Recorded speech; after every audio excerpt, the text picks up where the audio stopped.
Alright mga idol, magandang araw sa ating lahat. Nandito tayo mga idol sa may Top Avenue, Pasay. Tayo babiyahe mga idol. Didiretso na tayo ng Caloocan.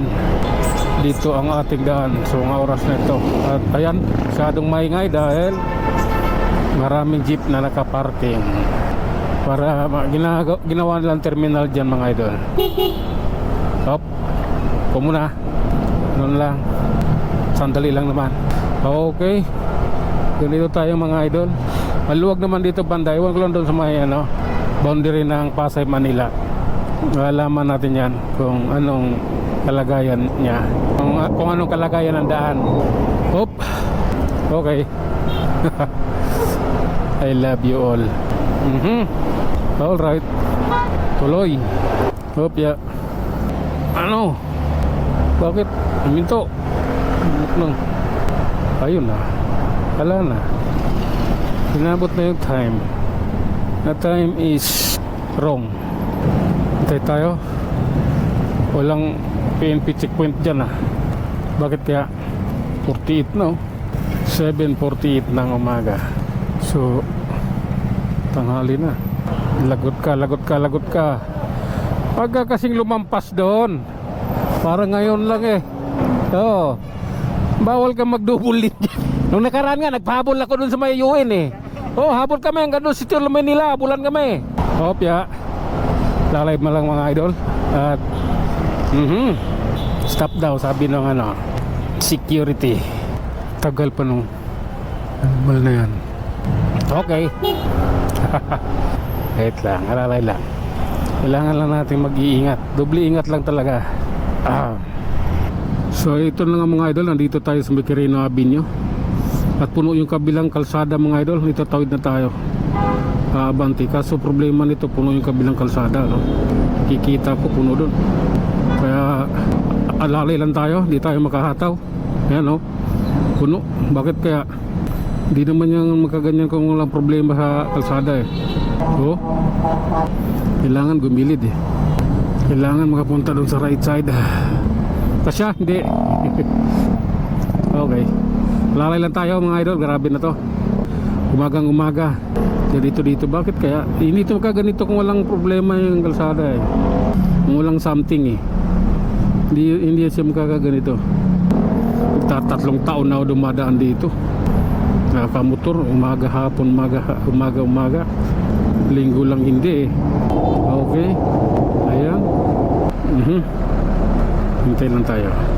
Hintay lang tayo sa stoplight mga idol. Pati doon sa kabila puno din katataraw ko rito. Nakastuck yung mga sasakyan doon.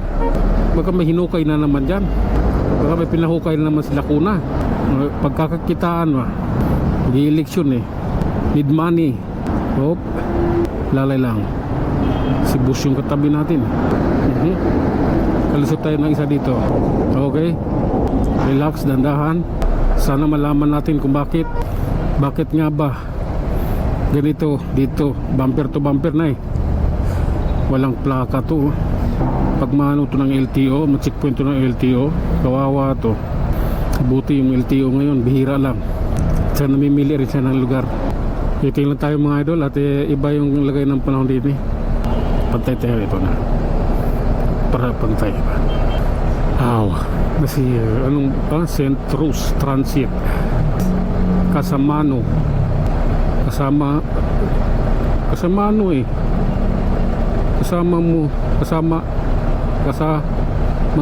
mo sa araw-araw. Dapat kasi first time ko encounter na ganito dito, ganitong oras. Gulat nga pag tingin ko doon, ba't sabi ko mahaba. First time ko encounter na ganito. Doon sa gilid maganda doon. Sa kabilang side. Wala rin dito doon sa gilid. Maganda ron. May gutter, pwede lumusot doon eh. Grabe dito doon sa may gutter, pwede lumusot. So, di ba? Pwede dito dumaan. Ayun yung sinabihan ko. Andun na siya. Estudyante yun eh. Hop, yeah. Gipit tayo.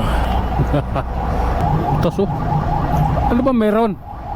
Sa school ata yan Traffic Okay. Abanti na.